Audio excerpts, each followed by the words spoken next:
El día 18 de junio de 1865 sucedió un importante hecho de armas en donde fueron triunfadoras las fuerzas republicanas en donde estaba nuestro protagonista. Fue en Uruapan. Como a las 12 del día estaban los imperialistas en un juego de gallos, estaban descuidados pues no tenían noticia alguna de que los republicanos se aproximaban. De repente alguien llegó corriendo, gritaba alarmado, ahí vienen, son muchos. Eran las fuerzas republicanas de Arteaga y Regules que llegaban a Uruapan. El general Lemus, jefe de los imperialistas que habían ocupado Uruapan, ordenó a sus hombres que tomaran posiciones, mandó una patrulla para que recogiera vecinos y transeúntes para llevarlos a la fuerza al atrio de la iglesia para que ayudaran a la defensa. Rápidamente empezaron a cerrar los zaguanes de las casas y las tiendas, al mismo tiempo empezó a caer un fuerte aguacero. Por todo esto nada más pudieron atrapar a unos 10 transeúntes para que ayudaran a los imperialistas a defender la plaza. La guarnición imperialista estaba compuesta de 500 infantes, 200 caballos y 4 piezas de artillería. Habían puesto 5 fortificaciones para defender su plaza, una estaba en el atrio de la iglesia, y las otras 4 dispuestas en varios puntos del centro de la ciudad, de tal manera que era difícil para los atacantes penetrar porque por todos lados podían quedar expuestos al fuego del enemigo. Lemus fue al encuentro de los republicanos, lo acompañaron 30 jinetes. Al llegar a la quinta, se encontraron con la vanguardia republicana, y se dio el primer encontronazo en donde empezó a haber muertos y heridos de ambos bandos. Lemus retrocede y los republicanos lo persiguen hasta llegar al atrio.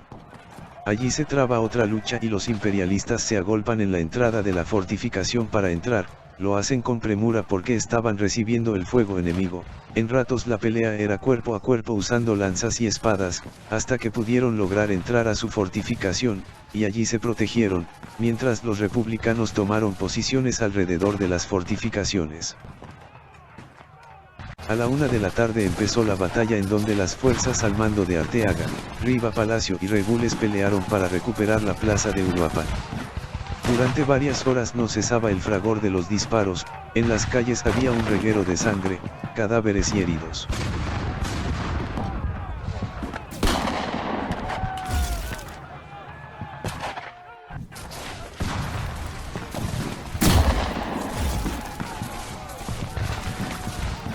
El general en jefe mandó tocar retirada.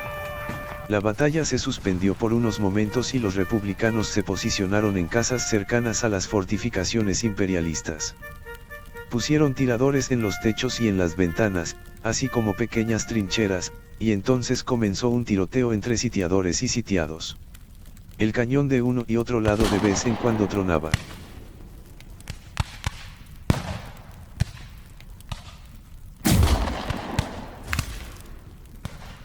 A las 10 de la noche el general en jefe Arteaga convocó a los demás jefes a una reunión de guerra. En esa reunión Arteaga expresó su preocupación de que el general enemigo Tapia, quien estaba en Pátzcuaro, viniera con su gente en auxilio de los suyos de Uruapan. Entonces nuestro personaje, el general Regules, en un acto de valor, se ofreció para tomar la plaza. Arteaga le preguntó, ¿es decir que usted se compromete a tomar la plaza? Regules contestó, sí, señor, me comprometo. ¿Y con qué me responde usted? Dijo Arteaga. Con mi cadáver, pues si no tomo la plaza es porque habré muerto. Contestó Regules. Al ver la seguridad de Regules el general Arteaga dictó la orden, confiando el mando de la división al general Regules. El protagonista de esta historia que hoy nos ocupa ya se había dado cuenta de un punto vulnerable que había entre las fortificaciones del enemigo. Fue a recorrer la línea y a formar sus columnas de ataque. Organizó 8 columnas que atacarían desde los 4 puntos cardinales. Al amanecer del día 19 Regules dio la orden de que todas las columnas avanzarían de manera simultánea al disparo de un cañón. A la señal convenida las columnas avanzaron sobre el enemigo abriendo un nutrido fuego. Mientras unos soldados disparaban, otros ponían escaleras para meterse a las casas de los enemigos. Montenegro entraba en el atrio después de disparar su cañón. Villada atravesaba el camino cubierto, arrollando al enemigo, y se unía a Regules para penetrar el atrio. Por la espalda saltaban los soldados de Pablo Jiménez, por el costado los de Luis Carrillo. Todos los soldados de infantería ya se habían metido al recinto amurallado del enemigo mientras que la caballería se desplegaba en ala.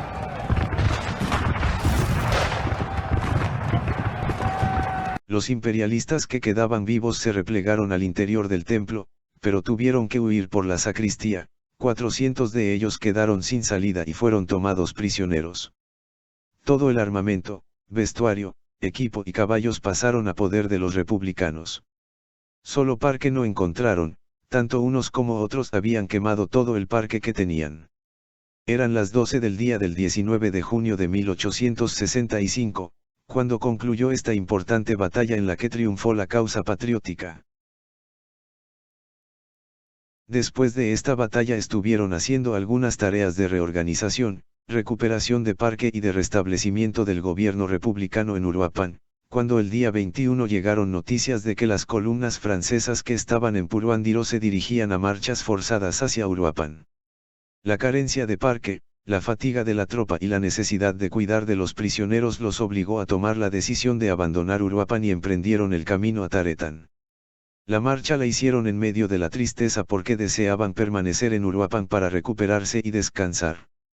Llegaron a Taretán pero siguieron su camino internándose en Tierra Caliente. El día 23 llegaron a Urecho. No dejaba de llover, los caminos estaban llenos de fango, los arroyos y ríos estaban crecidos, era muy difícil vadearlos.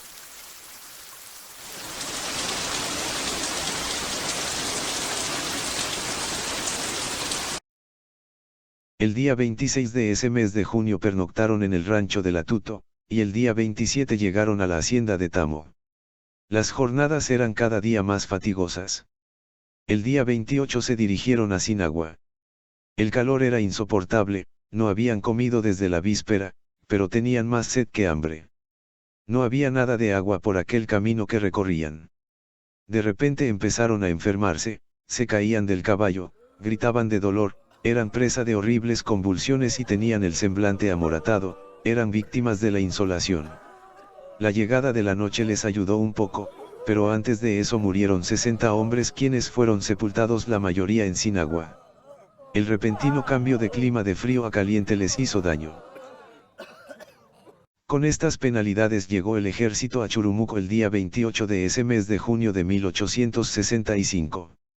Habían sufrido muchas bajas por deserción, por enfermedades y muerte de soldados mientras caminaban a través de Tierra Caliente. El general Nicolás de Regules enfermó también, tuvo que estar postrado en cama más de un mes en una casa de Churumuco, ardiendo en fiebre. Como habían tenido muchas bajas es muy posible que hombres de Churumuco y alrededores se hayan integrado a la tropa, porque así sucedía después de una batalla. En cuanto los hombres se recuperaron lo suficiente para seguir su camino, el general en jefe decidió que, de ahí de Churumuco, el comandante Crescenciano López llevara a Huetamo los prisioneros, y el resto de la tropa caminaría de Churumuco a Tacámbaro. Por la descripción que hace Ruiz es muy posible que hayan tomado el camino de Churumuco a Poturo, de ahí a Turicato por las Nueces, y de ahí a Tacámbaro. Así que imaginen vivir en ese tiempo y haber presenciado el paso de esos hombres a caballo por este poblado de Poturo. Pero también puede ser posible que hayan tomado la ruta de El Platanar, Atijo, Las Nueces y Turicato. Llegaron a Tacámbaro el día viernes 14 de julio de ese año en curso de 1865. No tuvieron tiempo de descansar mucho, porque el siguiente domingo, el día 16, como a las 10 de la mañana, empezó a haber alarma entre la gente de Tacámbaro. Comenzaron a levantar los puestos del tianguis, a cerrar las tiendas y a correr en todas direcciones. Los soldados republicanos corrieron a tomar posiciones en el Cerro Hueco, distante como unos 3 kilómetros de Tacámbaro. En eso estaban, preparando sus puestos para pelear, cuando empezaron a escuchar vivas de entusiasmo, los hombres celebraban que iba llegando el general Salazar, y de solo verlo con su tropa se sintieron entusiasmados y seguros de obtener la victoria. Sin embargo, Salazar no iba a incorporarse sino que iba de retirada pues el general Arteaga no había aceptado sus servicios. Recuerden que había surgido enemistad entre ambos cuando Salazar cometió insubordinación unos meses atrás. Ese fue un error de Arteaga porque si hubiera aceptado la ayuda de Salazar hubiera podido enfrentar con éxito al enemigo que se aproximaba. Salazar tuvo que tomar el camino rumbo a Turicato, y junto con él se iba también el entusiasmo y las esperanzas de los republicanos, y empezaron a ser presas del desaliento y el temor, situación anímica nada favorable. Ni siquiera alcanzaron a almorzar ese día porque a lo lejos, al norte de la ciudad de Tacámbaro, empezaron a escuchar disparos. Era el coronel Salgado que estaba batiéndose con la vanguardia del enemigo.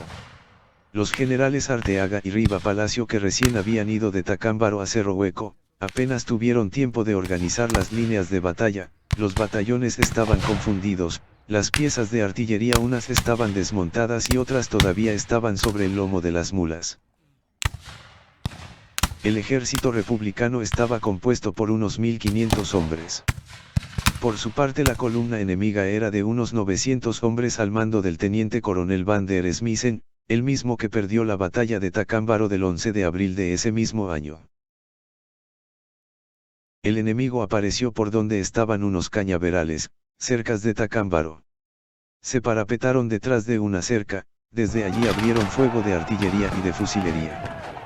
Como esto no daba resultado, Van der Smissen destacó en columnas cerradas a sus belgas y les dio orden de que subieran la cuesta arriba lanzando fuego intenso.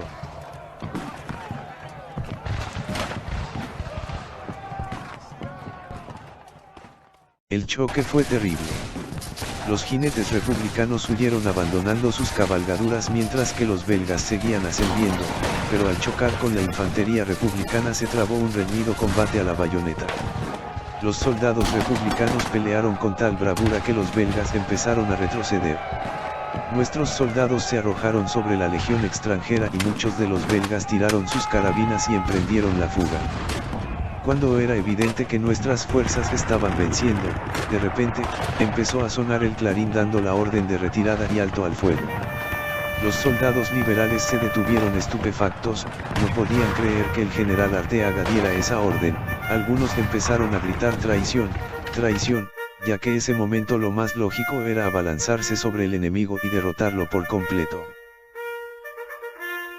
Pero lo que sucedía es que desde la altura donde estaba el general Arteaga alcanzó a ver que se aproximaban las columnas enemigas del general Méndez que llegaban a auxiliar a los belgas. Por eso decidió que era mejor retirarse para evitar más muertes. El combate empezó a las 12 del día y terminó a las 2 de la tarde. Terminó el combate pero empezó la matanza porque el coronel Wenceslao Santa Cruz y sus hombres perseguían a los soldados republicanos que huían, y sin piedad los mataban sin tomar ningún prisionero. Los belgas tuvieron que intervenir para que hicieran prisioneros en vez de fusilarlos. La derrota liberal fue un desastre. Se perdió toda la artillería y la mayor parte del armamento. Hubo más de 300 muertos y heridos, y como 150 prisioneros, además de muchos que desertaron huyendo al monte. Se hizo la desbandada en todas direcciones. El general Riva Palacio, junto con su estado mayor, se dirigió por el camino de Chupio a Turicato, corriendo porque los perseguían enemigos a caballo.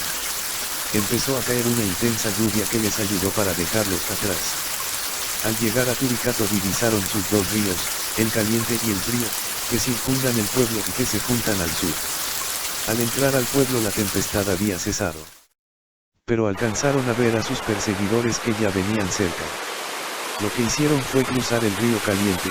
En ese momento bajó la creciente con una corriente inmensa y caudalosa, por lo que los perseguidores ya no pudieron alcanzarlos y tuvieron que regresar a Tacámbaro.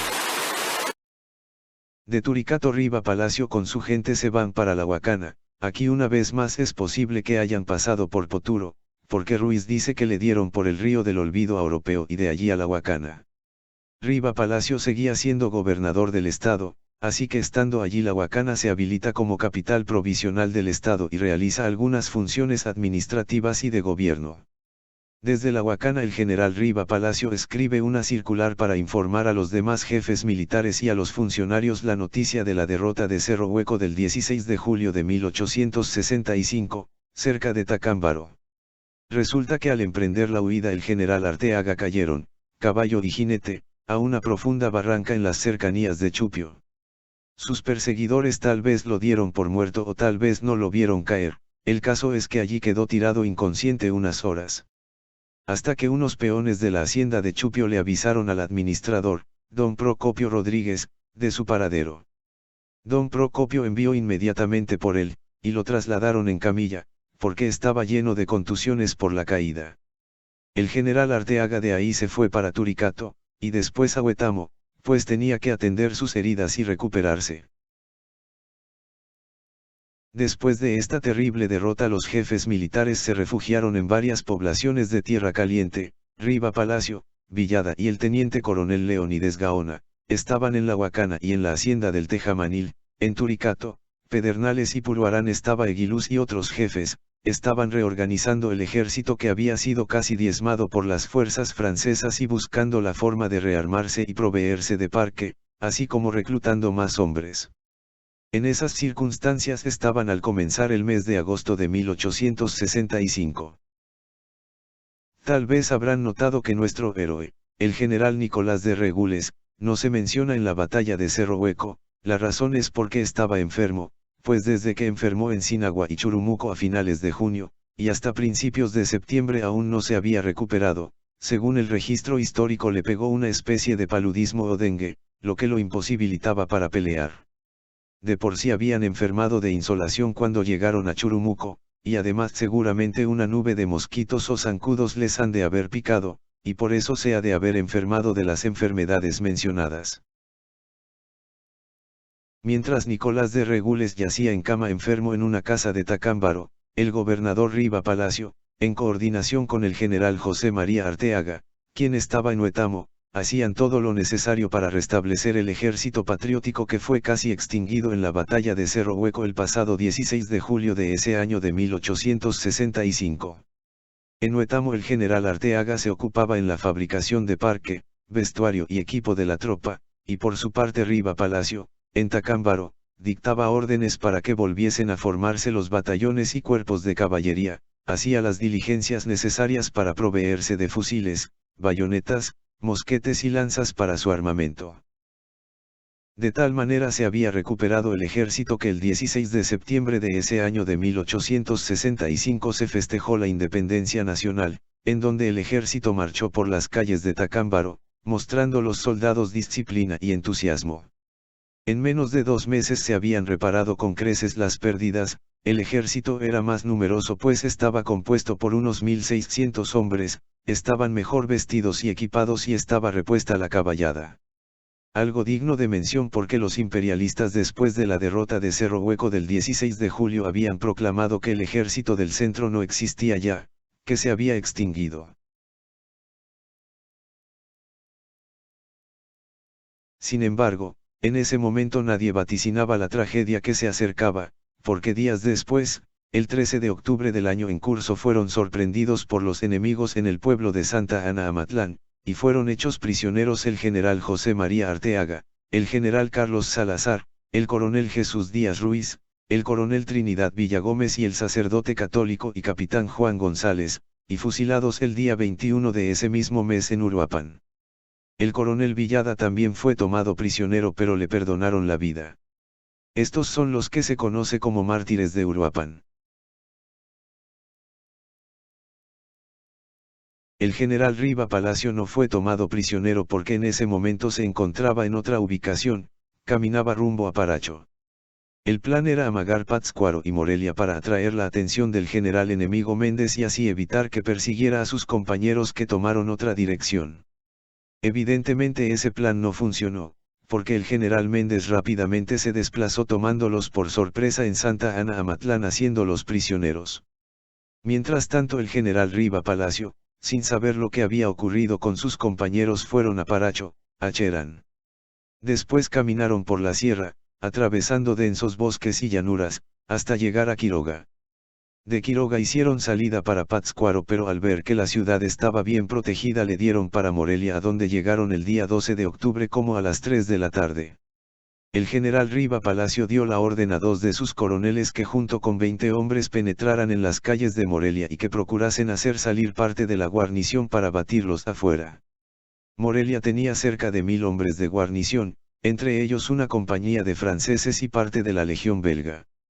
Además, contaban con artillería de grueso calibre, y los liberales por su parte no llevaban ningún cañón.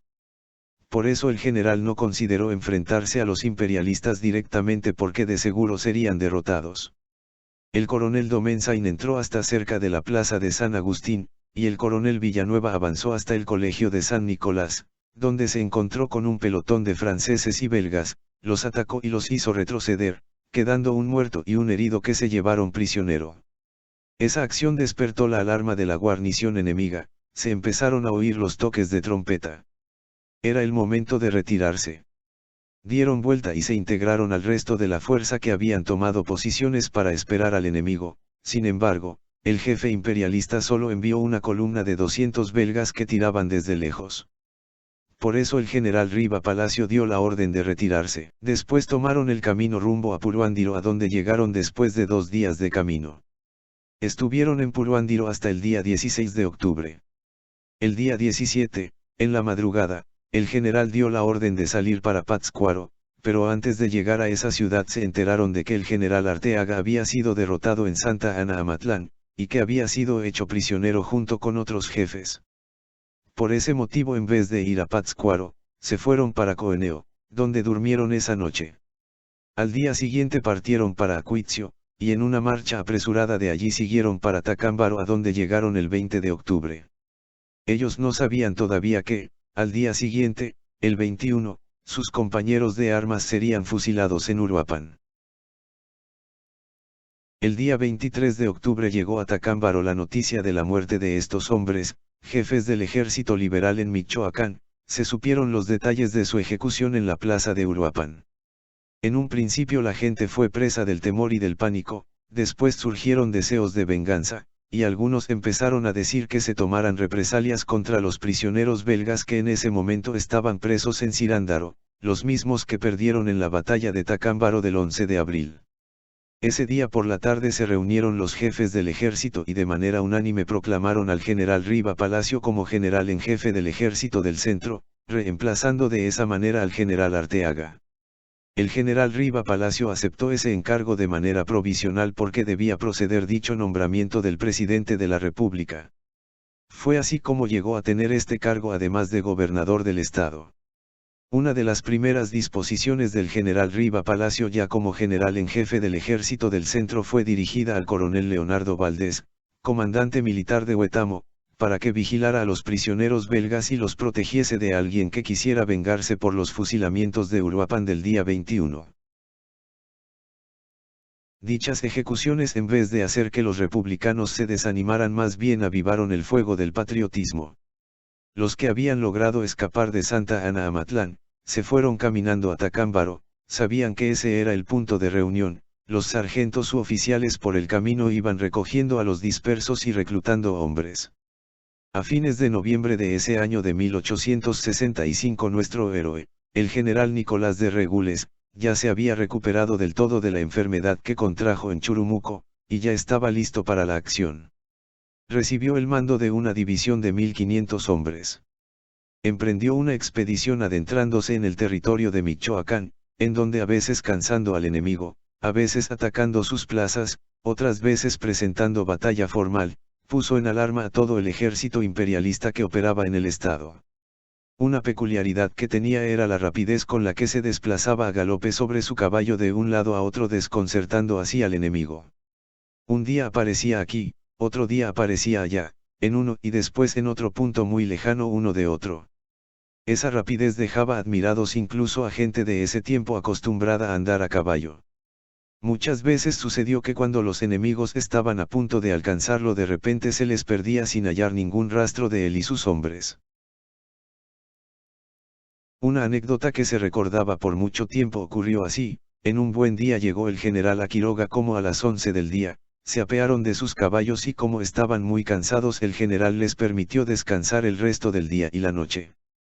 Como a las 11 de la noche se enteró de que se acercaban 2 columnas enemigas en direcciones opuestas, entonces el general dio orden de salir de la ciudad silenciosamente, pero los exploradores se quedaron un rato más para atizar las fogatas para que pensaran que ahí estaban, llegaron las columnas que venían en diferentes direcciones y empezaron a batirse entre ellos mismos. Durante una hora estuvieron peleando los mismos hasta que empezaron a reconocerse. Mientras tanto Regules contemplaba desde lejos cómo se diezmaban entre sí. De allí el general de Regules se fue para Zacapu, a donde llegó el día 6 de diciembre, y el día 12 llegó a Uruapan. Los imperialistas se movían ávidos de venganza. La forma en que Regules burló al enemigo en Quiroga enfureció aún más a su jefe, el general Méndez. De Uruapan se escapa por Santa Clara y se dirige rápidamente hacia el este de Morelia. El día 16 de ese mes de diciembre simula un ataque en Marabatío, el 17 y 18 ataca Angangueo en donde logra tomar la plaza después de 5 horas de fuego. El día 26 de ese mismo mes cae sobre el Real de Temascaltepec, en donde había una guarnición de 300 infantes, y después de una hora de fuego logra hacerlos huir. Un hecho interesante que pudiera interesar a quienes viven en estos poblados de tierra caliente de Michoacán y de Guerrero es que a finales de este año de 1865 se dieron muchas deserciones de franceses y belgas, abandonaron el ejército, ya no regresaron a Europa, y se establecieron en diferentes poblados de esta región, aprendieron el idioma español y se quedaron como colonos. Un capitán belga cuyo nombre era Eduardo de Vaux, junto con 2 cabos y 12 soldados franceses y belgas decidieron integrarse al ejército republicano. Abandonaron sus filas y vinieron a Tacámbaro a integrarse a este bando. El general Riva Palacio lo recibió y le dio el grado de teniente coronel, lo asignó a Turicato como comandante de franceses y belgas que habían decidido ser parte de este ejército. Con el tiempo aquella fuerza se componía de 200 hombres. Algunos de los belgas que estaban prisioneros desde abril en Huetamo y Cirándaro, más tarde, al verse olvidados y desamparados de su gente, decidieron renunciar a su causa y se integraron a esta fuerza que se conocía como la Legión Extranjera. Mientras estaban prisioneros en Cirándaro los soldados que provenían de Bélgica, quienes fueron derrotados en la batalla del 11 de abril en Tacámbaro, para subsistir aprendieron a fabricar reatas y a tejer sombreros de palma que mandaban a vender al mercado de Huetamo. Además sabían pescar y salar pescados bagres. Es interesante que aprendieran a cazar iguanas para comer, aprendieron a condimentarlas para mejorar su sabor. Así que se solía verlos esperando a que salieran las iguanas detrás de las cercas de piedra o de los huecos de los árboles. Tenían libertad de andar por todo el pueblo de Cirándaro, incluso podían ir hasta el río Balsas donde se ponían a pescar. Algunos de ellos huyeron cruzando a nado el río, después caminaron escondiéndose entre los cerros hasta llegar a donde estaba su ejército para integrarse otra vez a su tropa. Otros huyeron internándose por el estado de Guerrero. En el mes de noviembre de ese año de 1865 el gobernador de Michoacán y jefe del ejército del centro, general Vicente Riva Palacio, se encontraba en Turicato, allí permaneció hasta mediados de enero de 1866. Como estaba allí realizando labores de gobierno, Turicato se habilitó como capital provisional del estado.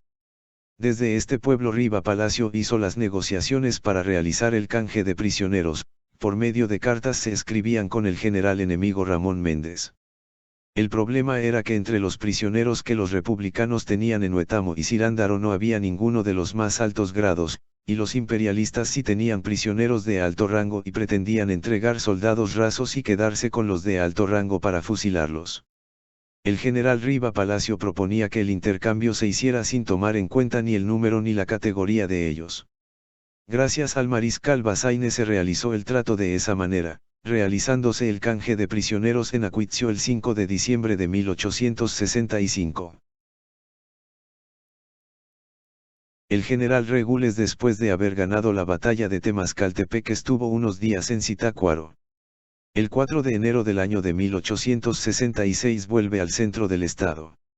Se encontró con Méndez pero no se enfrenta a él porque no tenía parque, así que lo evita y se retira por Tuzantla y Caracuaro, hasta llegar a San Antonio de las Huertas en donde se provee de algunos cajones de parque.